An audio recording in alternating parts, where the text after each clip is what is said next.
ಕರ್ತವ್ಯ ಮರಣಿದ್ದಾರೆ. ಸ್ತ್ರೀಯಲ್ಲಿ ನೀವು ಧನ್ಯರು ಮತ್ತು ನಿಮ್ಮ ಉದರದ ಫಲವಾದ ಯೇಸು ಧನ್ಯರು.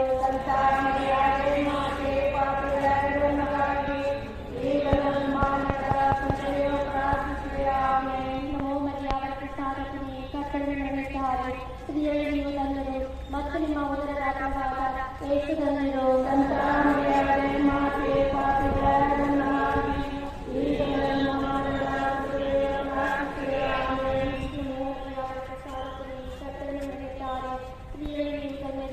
ಮತ್ತು ನಿಮ್ಮ ಉದರದ ಫಲವಾದ ಯೇಸು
ಕ್ರಿಸ್ತರು ನಿಮ್ಮೊಡನೆ ಇರಲಿ.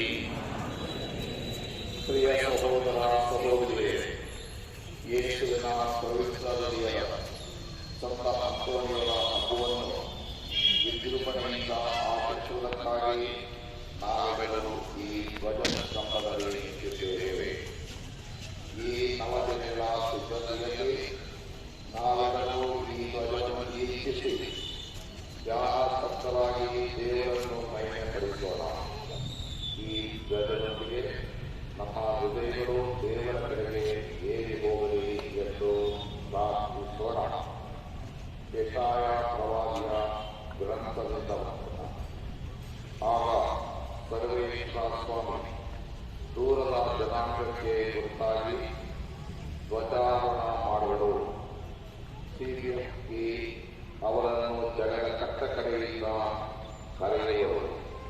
ಆಗ ಜನರು ತ್ವರೆಯಿಂದ ವೇಗವಾಗಿ ಅಲ್ಲಿಗೆ ಬರುವರು. ಅವರಲ್ಲಿ ಯಾರು ಮುಚ್ಚರಿಸಿ ಬರಲಿ ಹೋಗರು, ಯಾರು ತೂಕಡಿಸಿ ಹೆಚ್ಚಿಸರು. ಅವರ ನಡುಕಟ್ಟು ಸರಳವಾಗುವುದು, ಅವರ ತೆರೆದ ಕಟ್ಟು ಕಿತ್ತು ಹೋಗಲು. ದೇವರ ವಾಕ್ಯವೋ.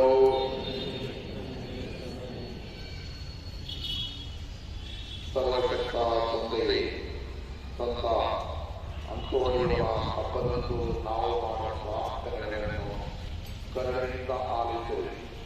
ನಾವೆಲ್ಲರೂ ಸಂತ ಅಂತೋನಿಯವರಂತೆ ಮುಕ್ತಿ ಮಾರ್ಗದಲ್ಲಿ ನಡೆದು ನಿಮ್ಮ ವರಗಳನ್ನು ಪಡೆಯಲು ಪಾತ್ರರಾಗುವಂತೆ ಮಾಡಿ ನಮ್ಮ ಪ್ರಭು ಕ್ರಿಸ್ತರ ಮುಖಾಂತರ ನಿಮ್ಮನ್ನು ಪ್ರಾರ್ಥಿಸುತ್ತೇವೆ.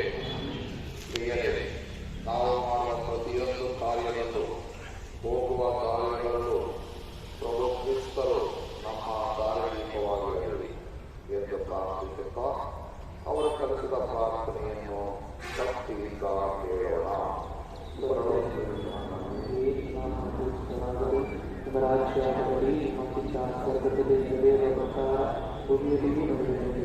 ನಮ್ಮ ಆಹಾರವನ್ನು ಇಂದಿನ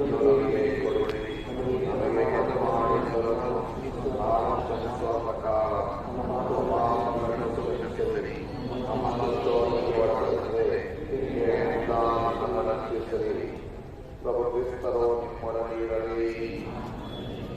ಕರುಣಾವಂತನಿಗೆ ಸಂತ ಅಂತೋನಿಯವರ ಸ್ವರೂಪದಿಂದ ಅಲಂಕರಿಸಲ್ಪಟ್ಟ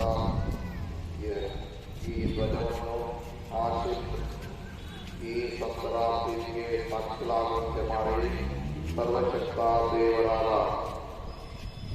ಪಿತಾ, ಸುತ ಮತ್ತು ಪವಿತ್ರಾತ್ಮರು ಈ ಧ್ವಜವನ್ನು ಆಶೀರ್ವದಿಸಲಿ.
ಯೇಸು ಕ್ರಿಸ್ತರ ಕೃಪಾವರವು, ದೇವರ ಪ್ರೀತಿಯು, ಪವಿತ್ರಾತ್ಮರ ಅನ್ಯೋನ್ಯತೆಯು ನಿಮ್ಮೆಲ್ಲರೊಡನೆ ಇರಲಿ.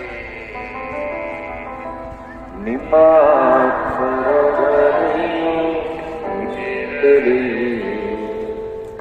ಸಹೋದರ ಸಹೋದರಿಯರೇ, ಇಂದು ನಮ್ಮ ಧರ್ಮ ಕೇಂದ್ರದ ಪಾಲಕರಾದ ಪವಾಡ ಪುರುಷ ಸಂತ ಅಂತೋಣಿಯವರ ಹಬ್ಬವನ್ನು ಪ್ರಾರಂಭ ಮಾಡ್ತಾ ಇದ್ದೇವೆ.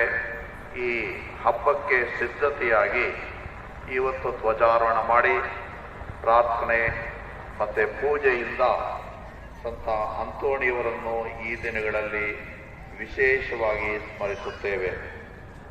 ಪ್ರತಿ ವರ್ಷವೂ ಸಂತ ಮಾಡಿ ಅವರನ್ನು ಅನುಸರಿಸಿ ಪ್ರಾರ್ಥನೆ ಮಾಡಿ ಸಂತ ಅಂತೋಣಿಯವರೇ, ನಮ್ಮನ್ನು ಸಹ ಒಂದು ದಿನ ದೇವರ ರಾಜ್ಯದಲ್ಲಿ ನಿಮ್ಮೊಂದಿಗೂ ಸಕಲ ಸಂತರೊಂದಿಗೂ ದೇವರ ಸಮ್ಮುಖದಲ್ಲಿ ಆನಂದವನ್ನು ಪಡೆಯುವ ಒಂದು ಭಾಗ್ಯವನ್ನು ನೀಡಿರಿ ಎಂಬುದಾಗಿ ಈ ಬಲಿಪೂಜೆಯ ಸಂದರ್ಭದಲ್ಲಿ ಪ್ರಾರ್ಥಿಸೋಣ. ಈ ಪವಿತ್ರ ಬಲಿಪೂಜೆಯನ್ನು ಅರ್ಪಿಸಲು ಮಾಡಿದ ಪಾಪಗಳನ್ನು ಒಪ್ಪಿಕೊಂಡು